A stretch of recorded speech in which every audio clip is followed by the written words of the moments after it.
How to Build Realistic, Reliable Track is the newest special issue from Model Railroader magazine. This great how-to guide features 14 stories to help you get the most out of your layout's track. As a bonus, be sure to watch the free how-to videos.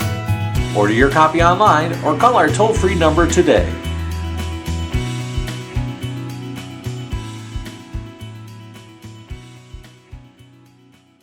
Hello, I'm Jim Hediger from Model Railroader, and I am going to show you today how we use an NMRA gauge. This is one of the sheet metal NMRA standards gauges made for HO scale. It has pins all around and notches around the perimeter of it that measure things like the track, the spacing of the wheels, the flangeways in the turnouts, and the spacing of the switch points. And the whole gauge itself represents the standard clearance around the track when these 2 points are set on the rails. First off, I'll show you how we check the wheels on a brand new freight car. We start off by using the 2 notches on the side of the gauge that are marked for wheels, and they should fit directly over the flanges easily. It should not be a force fit. We can also check the width of the wheel by using the go-no-go gauge on the end. It isn't supposed to drop into the slot, but it should just be right on the edge as you see here. The NMRA gauge also has a slot in the lower part of the gauge that's designed so when it's set on the rails, we can use it to check the coupler height. The coupler should line up even in the middle or centered on that opening in the gauge.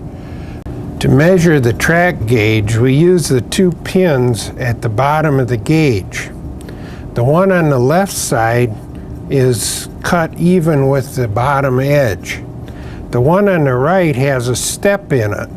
So when you put the gauge down on the track, it should sit on top of that step.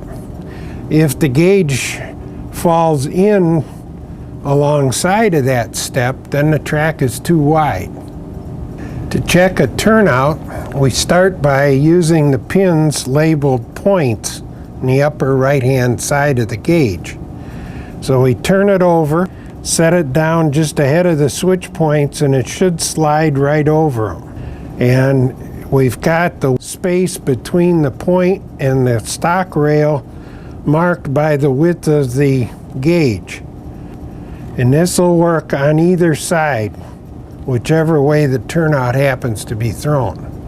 The next thing we have to measure is the flangeways, or the spacing between the rails in the frog and the guardrail area.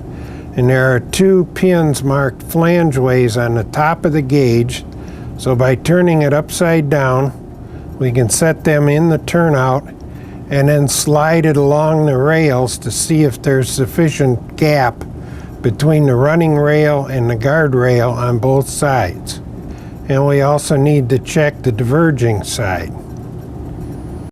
The overall shape of the NMRA gauge matches the standard clearance diagram for most trains, so we can use that to set up and position structures alongside of the track so they're spaced the right distance to clear locomotives and cars that are running on this track. The important thing about using the NMRA gauge is if both the track and the equipment is in gauge and matches the gauge, then you'll get the equipment that'll roll right through everything on the railroad very smoothly. And even using your own hearing, you can listen and you can hear the clicks and stuff if things are catching or snagging on anything. So you want a smooth passage of the wheels across all the track work.